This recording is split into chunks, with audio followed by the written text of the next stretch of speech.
Good morning, good afternoon, and good evening to wherever you are in the world. My name is Mr. Jason, and today I have a read aloud for you.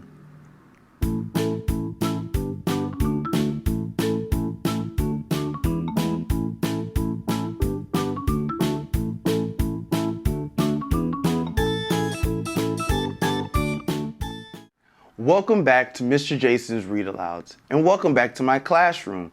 Today's story is It's Time for School, Stinky Face by Lisa McCourt. This story is about an imaginative little boy who is not at all sure about going to school. And he has a whole bunch of questions for his mom, such as, what if aliens land their spaceship next to the jungle gym during recess? What if all 4 of the tires on our bus go flat? And what if our desks are flying around the classroom?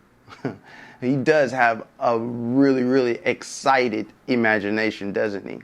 With some reasoning answers from his quick-thinking mom, the little boy soon realizes that going to school may be more fun than he ever thought possible. So join me as we explore another story in Mr. Jason's Read Alouds. It's Time for School, Stinky Face. Written by Lisa McCourt. Illustrated by Sid Moore.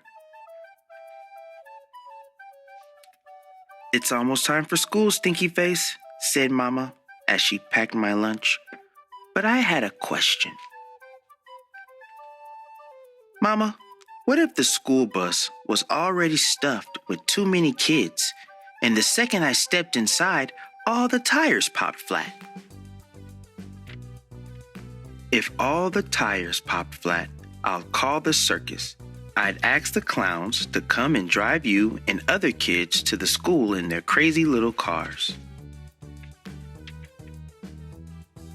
But Mama, what if I was so dizzy from the crazy clown car ride that I got lost at school and ended up in the principal's office instead of my classroom?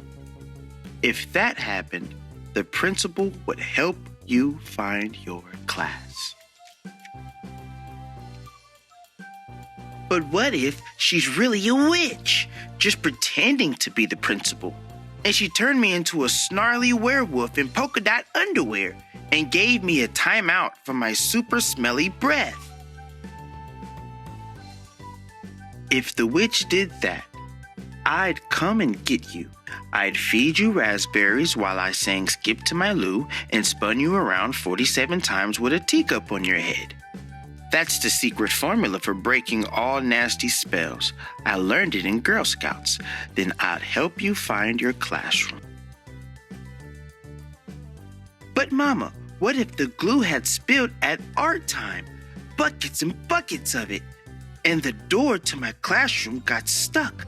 And no matter how hard I pushed, I couldn't budge it. If you couldn't budge the door, I'd get you the biggest, bounciest pogo stick ever so you could boing, boing, boing right up to your classroom window and land inside. But Mama, what if I accidentally bounced right into Miss Ritter's desk and made all her pencils fall and everybody laughed? Oh, if you did that, you'd have to pick up all the pencils and tell Miss Ritter you were sorry.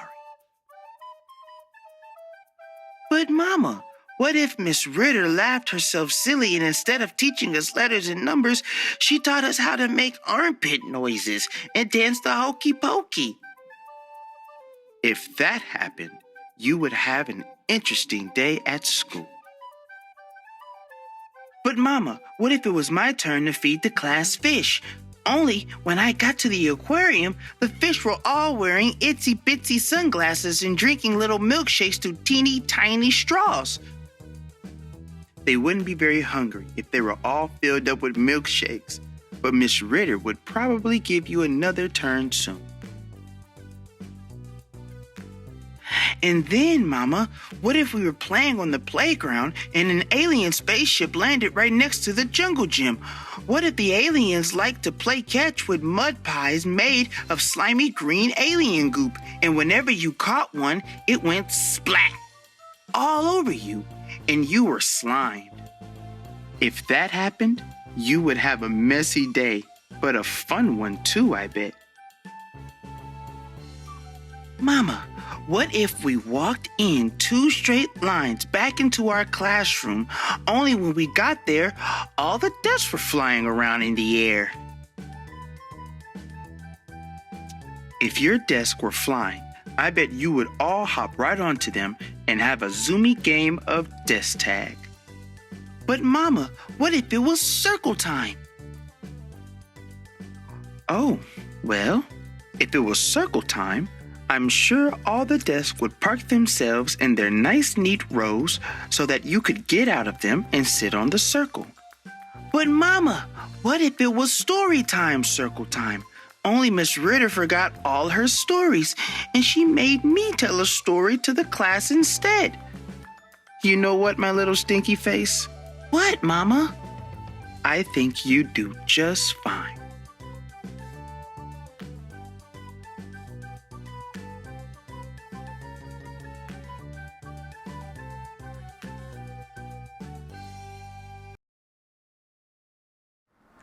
I understand that just recently school has started for a lot of you boys and girls. So as an extension for this story, I want you to go back to your classroom next week and I want you to make a brand new friend. It could be an adult friend, it could be a child friend, but I want you to make a brand new friend. That way you'll start to feel a little bit more comfortable in your own skin in that classroom and in that new school. Thank you once again, boys and girls, for joining me for another Read Aloud. I hope to read again with you soon. And remember, keep reading.